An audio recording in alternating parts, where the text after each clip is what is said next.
La jeune femme conclut en disant « Pendant 3 ans, je n'ai pas pu me baigner, je n'ai pas pu finalement profiter des vacances puisque j'avais des poils et que je les assumais et que ma famille était dans une aversion totale, dans une haine totale pour ma pilosité, pour mon corps. »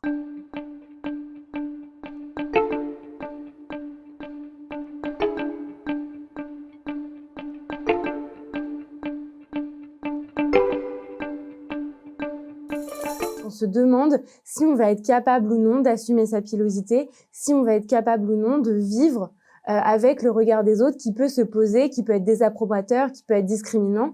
Donc c'est une décision qui se prend. Et donc toutes les femmes aujourd'hui, elles se posent cette question-là et elles scrutent leur corps pour voir, enfin leur corps et leur mental, pour voir si elles sont capables de s'assumer sur la plage, sur un espace public et de vivre en fait pleinement leurs vacances et d'en profiter. Quand on va vers un départ à la plage, justement, on prépare son corps. Et la plupart des femmes, c'est-à-dire 80% des femmes, elles vont tenter d'avoir une apparence conforme au regard des passants, des plagistes. Donc finalement, il y a 85% des femmes, leur préoccupation avant un départ aux vacances, c'est l'épilation, c'est leur épilation. Donc en fait, elles vont faire gaffe 2 jours avant de s'épiler, pas trop avant, pas trop après, puisqu'en fait, il faut pas non plus avoir les boutons, les rougeurs liées à l'épilation. Comme depuis notre plus tendre enfance, on est bercé par les magazines féminins qui nous disent si vous avez des poils, ne sortez pas, restez chez vous, si vous êtes un yéti, un ours polaire, il est évident que en fait, les femmes qui ont un petit peu de poils ou qui ont une pilosité au naturel redoutent aussi les preuves de la plage.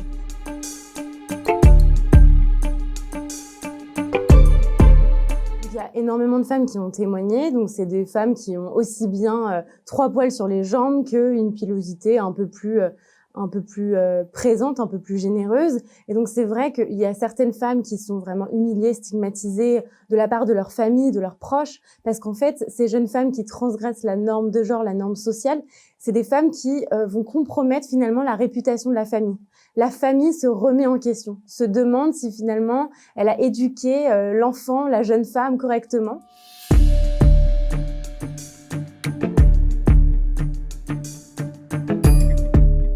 C'est une jeune femme qui part en vacances avec toute sa famille, donc son frère, son père, sa belle-mère.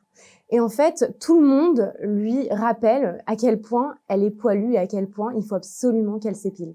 Et en fait, ça va être des remarques très insidieuses au début, et puis progressivement, c'est la belle-mère qui lui dit « mais t'es sale », il y a son père qui va lui demander de s'épiler, il y a son frère qui va se moquer d'elle, qui va lui rapporter les moqueries, les humiliations. Et en fait, elle se dit « mais je ne comprends pas pourquoi on m'impose cette norme, pourquoi on m'humilie sans cesse et pourquoi on me laisse pas juste libre avec mon corps, pourquoi on me laisse pas juste décider ?» Et en fait, elle jalouse d'une certaine façon son frère. Elle se dit, mais lui, il a pas pensé à toutes ces choses. Il a pas à modifier son corps pour être conforme. Et donc, c'est vraiment un témoignage très intéressant parce qu'elle nous rappelle à quel point, finalement, tout le monde s'y met. Et ça devient une pression collective, une pression familiale et quelque chose d'assez insupportable. Et la jeune femme conclut en disant, pendant 3 ans, je n'ai pas pu me baigner, je n'ai pas pu finalement profiter des vacances puisque j'avais des poils et que je les assumais et que ma famille était dans une aversion totale, dans une haine totale pour ma pilosité, pour mon corps. On a eu aussi des témoignages de femmes qui toute l'année ne s'épilent pas ou s'en foutent, laissent leurs poils vivre leur vie. Et puis en fait, au moment de la plage, elles se disent en fait, j'ai envie d'être invisible, je n'ai pas envie d'être stigmatisée, j'ai pas envie qu'on me rappelle en fait que je ne corresponds pas, que mon corps n'est pas adapté. Donc finalement, elles s'épilent. 80% des femmes aujourd'hui en France s'épilent, et en particulier l'été. Donc finalement, ça correspond à un peu tout le monde. Aussi bien la jeune femme qui découvre sa pilosité, comme la femme qui finalement gère ses 3-4 poils puisqu'elle les a épilés toute sa vie. Toutes les femmes peuvent se faire humilier sur la plage à partir du moment où leur apparence où leur apparence n'est pas jugée respectable ou conforme à la norme. Life. Life. Life. Life. Life. Life. Life. Life.